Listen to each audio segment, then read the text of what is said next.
Good morning, it's Derek Arden and welcome to the Negotiators podcast.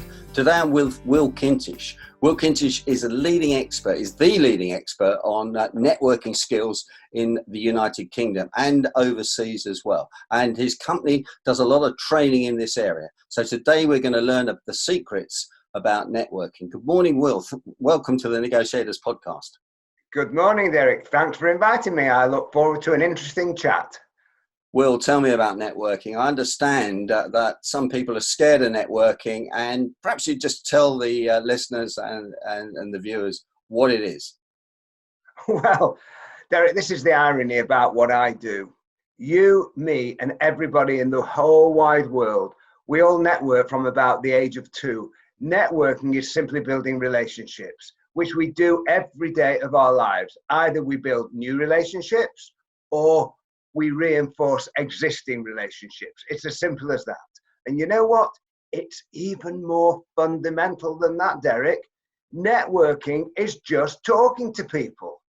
So why people are nervous, anxious, petrified sometimes about networking, I don't know. But you know what? For me, it's great for business.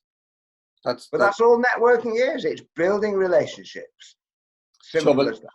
Sure. Well, can you expand that a bit more? Because I know there's social networking on LinkedIn and things like that. Then there's going to a networking meeting or a meeting you've been invited to where you don't know anybody, and or going to a meeting where you do know someone, and then everyone sits in a corner talking to each other. Tell me more about that.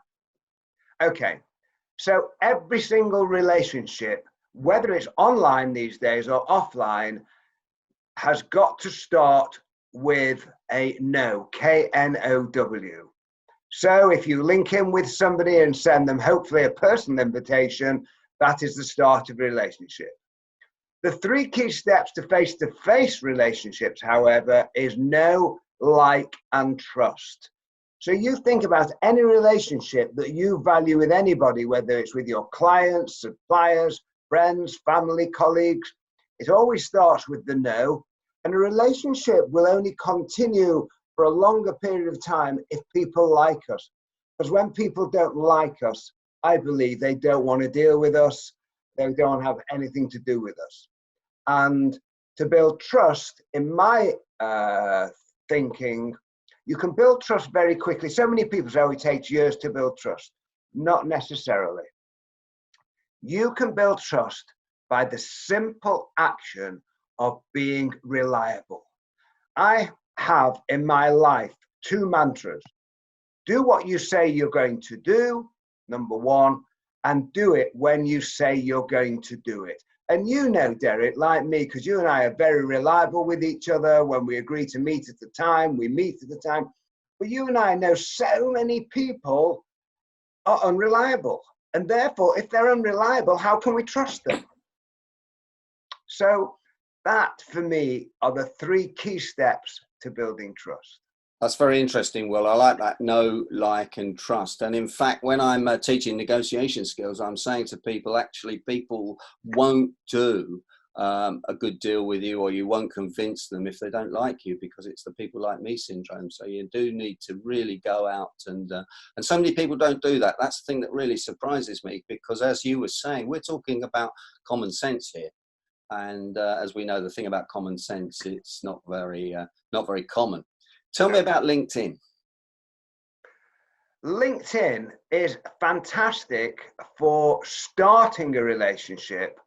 But if you really, really want to build a longer term meaningful relationship, we have to do something quaint and old fashioned, which is what you and I are doing at the moment, is talking. We have to meet up, or these days, I suppose, we can do it over the phone, or like you and I are doing it now on a Zoom meeting or a Skype meeting. But you and I have been around the block 1, 2, and 20 times, and I know you'll agree with me, to build a serious relationship and get to know people properly, having met them online, we have to meet them face to face. Yeah. They say, I came across something that 10 minutes of face-to-face time is as valuable as 3 hours swapping emails or even phoning people up. And there's something 100%. Yeah, there's something odd about it, isn't there? That's the three You know what, dimensional. Derek? It's all about body language. It's Yeah, all about, and you talk about this big yeah. style in your negotiation skills. How can you negotiate, or how can you have a relationship on emails? You can't read. You can try and read between the lines, but at the end of the day, I mean, let me give you an example. The core skill of good networkers is asking great questions. And what I tell people is that when you ask somebody a question for which you want an honest and truthful answer, don't just listen to them, look at them carefully. We can all lie with our words, but we can't all lie with our tone of voice and our body language. And again, this is stuff I talk about all the time, and I know you talk about it all the time. And that's why face-to-face is the #1 communication channel. I also think there's a bit more to it than that, but I totally agree. I think being in a room with people, you just pick up something over and above that, and I don't know what it is. Maybe it's all the six senses. Doesn't matter what it is, but it's just so valuable. Now, when I came on your fantastic course, your networking skills course, which I was privileged to attend, and thank you so much for inviting me, I remember that you told the group, and people were aghast. There's a certain way when you go into a room to meet people for the first time, there's people you can talk to easily. Can you run that past us a little bit? Okay. The two key fears of working a room, as we all know the phrase, is fear of the unknown and fear of rejection. Well, let's just deal with #2 first, fear of rejection. Will anyone talk to me? Well, as far as I'm concerned, Derek, I couldn't care less whether anyone talks to you. The whole objective of networking is to be proactive, is to take the first move. And the key is that you go and talk to them. That's what it's all about. And my strongest piece of advice I ever give to anybody, including myself, and I do always practice what I preach, is, you ready for this? Big drum roll, get there early. Yeah. Because when you get there early, you'll immediately be in command and control of the situation. Whereas if you get there and there's already 40 people in the room and they're all chatting, and if possibly it's an organization where lots of people know people, it's really hard. So the key is to plan your diary accordingly, that you are there 10 minutes before the official time. And if there's a handful of people, it's dead easy. Now, that's the fear of rejection. Then there is the fear of the unknown. Walking into that room, it's like going into a big, deep, dark black hole and looking around. There's 100 people in the room. Oh my goodness, where am I going to start? Well, what I'm about to share with you for the next minute or so is something that I presented to 100,000 people, and I'd like to hope that 90,000 of them have never forgotten this. Every room we've ever been into, and every room we're ever going to go into for the rest of our lives, is always formatted in exactly the same way. Now, having given you that piece of advice, that means that the next time you and me go into a room, there should be no unknowns, because every room is exactly the same. So let me tell you what I mean about that. There are only ever 6 groups of people in a room. First of all, there is the person standing on their own. The person standing on their own is standing against the wall, not in the middle of the room, looking round thinking, oh, aren't they having a nice time and I'm here by myself? People are standing on their own. They're standing on their own for 2 reasons. 1, they don't know anybody, and 2, they're nervous. And your job is to go up to them and say, hello, can I introduce myself? My name's Will. And you'll say, hi, I'm Derek. And I'll say, hi, Derek, nice to meet you. And if it's a conference, I'll say something like, so what made you come to this conference today? Or where have you traveled from? Something nice, simple, but never ask, what do you do? Find something that you know you've got in common. So if you and I get invited, I don't know, let's dream a bit, and let's assume that one of the big banks are hosting some sort of an event. I'm a guest of, well, let's say Barclays, where you used to work. I'm a guest of Barclays. You're a guest of Barclays. I would say to you, oh, who do you know here at Barclays? So those are the icebreakers. So that is the person on their own. Then you get people in twos. You get people standing in open format and people standing in closed format. Yep. Exactly. A V shape or parallel lines. The people, that's it. You got it. People standing on their own, people in closed format, generally their body language is saying, we're very comfortable at this moment, thank you. Don't come and join us. So my advice to everybody is to stand in open format unless you particularly are having a private conversation and you don't want anybody to come to you. And then you get threes. We get threes in open format and closed format. The open format is like a quadrant, a semicircle, and the closed three is a triangle where there is no room to get in. And that's why we call it closed. And again, trying to break into a group of closed people where you don't know anybody is, well, I would suggest is not a great idea, because again, their body language is saying, don't come and talk to us. Mm-hmm. And then you get the scary group of 4 or more. So they can be either a circle, if there's 5 or more, or if there's 4, they're generally in a square. And again, if you don't know anybody, wait until the group's open. But I've got to tell you this, the later you get to an event, the more the groups will be closed. And that is the strongest piece of advice I ever give to anybody. Organize yourself that you are there early and make the most of it. Fantastic. That's great advice. There's 2 things I want to pick up on there, Will, because when I'm teaching negotiation training, I say exactly the same thing to the delegates. Get to the negotiation early. And they kind of look at me like I'm a bit crazy sometimes. It's like a wake-up moment. What's this guy saying? And I say you can choose where you sit, you can pour the drinks, you can pour the water. Even if you're on neutral ground, you're standing up, you can shake hands with them, touch elbows, whatever we do these days. And you've got the high ground, and choosing the seating is really important. So anything, and of course it's rude to get anywhere late. So there's also so many benefits of getting there late. And these days we carry our rucksacks with our business. You can go in a coffee shop if you get there early on the train, etc., and do some work. So there's just no excuse for being late whatsoever. The second point I wanted to raise, and I'm really fascinated by this, you said never ask, what do you do? And I think that's a trap that a lot of people fall into. They do ask people what they do. And I'm curious why you said don't ask that. Oh, right. Let me clarify 100%. Don't ask what do you do as an icebreaker. Start the conversation with where do you travel from, what do you want out of it, etc. And then go into the business. Oh no. Okay. And then I heard something on the radio a few weeks ago and it's blown me away. When we went to school, we were judged on the quality of our answers. In networking and relationship world, we're judged on the quality of our questions. And therefore, I've already given you one tip about making sure you look at the person when you're asking a question and listening for the answer.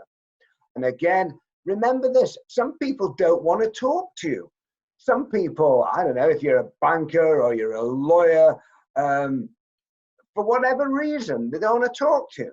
Fine. And again, you've got to watch their body language, because sometimes we meet people who are, I call, high reactors, who want to share everything with you. And some people are low reactors, I'm folding my arms here, who don't want to tell you anything. And if you start asking too many questions of the low reactor, it becomes an interrogation. Okay. Now, I've got to tell you this. This is my latest piece of advice. I have a 4-question rule, which I try and follow on every occasion. Can you share that with us? I ask you 4 questions about you, something about you, and you don't ask me anything about me, I assume you're not interested in me. I believe that's rude, and therefore I will move on if it's at an event. or if I'm on an aeroplane, because I'm one of those very annoying people that like to talk to people on an aeroplane. Again, I'll ask you 4 questions, and if you then go back to your Kindle or your book, I'll assume you don't want to talk to me, and that's fine on an aeroplane. Why is it 4, or is that just the number you picked out the air? Yeah, I've decided that's my number. Okay. I'll ask you 4 questions. I'll try and ask you interesting questions, insightful questions. And if you don't ask me anything, fine. I'm going to give you my mentor, my guiding light, Derek. The man who I look up to is a man called Dale Carnegie. He wrote that very famous book, How to Win Friends and Influence People. And you know what? That was the first book on networking. Think about it. How to Win Friends and Influence People, written in 1935, voted the best management book of the 20th century.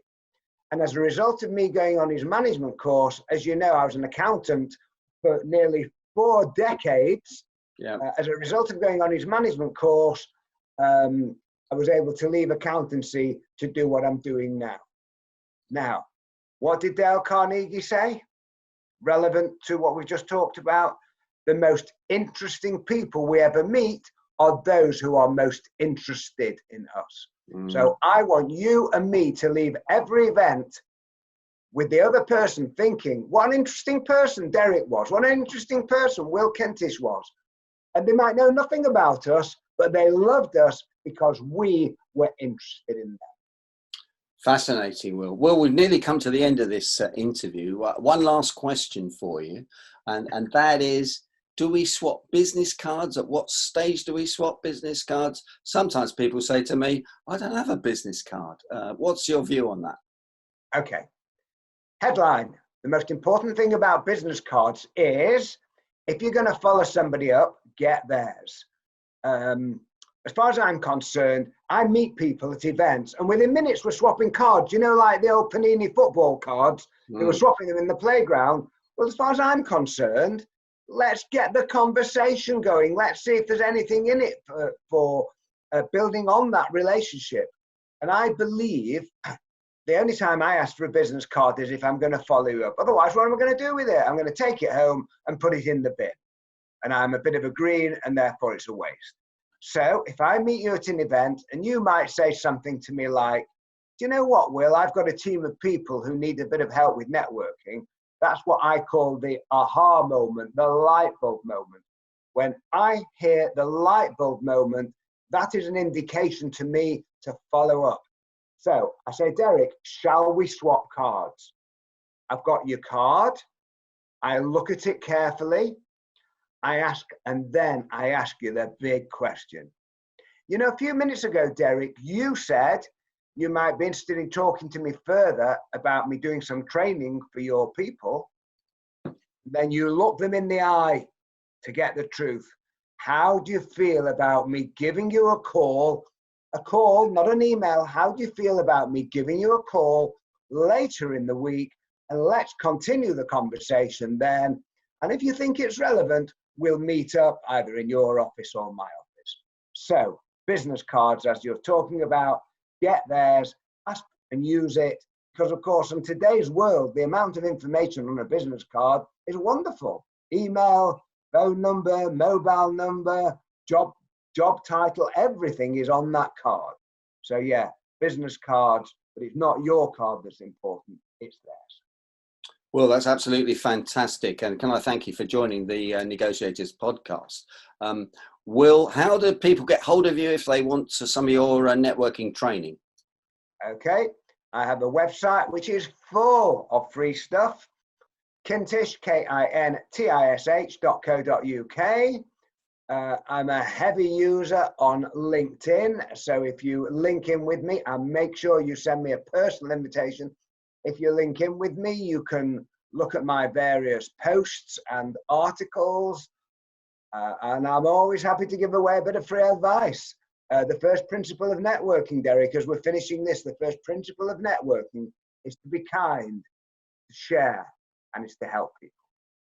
And of course, that's the law of reciprocity. So giving things to people. So that's absolutely fantastic. Now I'm going to have to listen to this again. I recommend to people that have listened to this, they play it again in the background, because there is so much information. The one takeaway from me is the know, like, and trust rule. First of all, you've got to know people. Then you've got to make sure you like each other, and then you build the trust. Will Kintish, thank you so much for your time and your energy, and I look forward to speaking with you again. Thank you so much. Thanks for inviting me, Derek.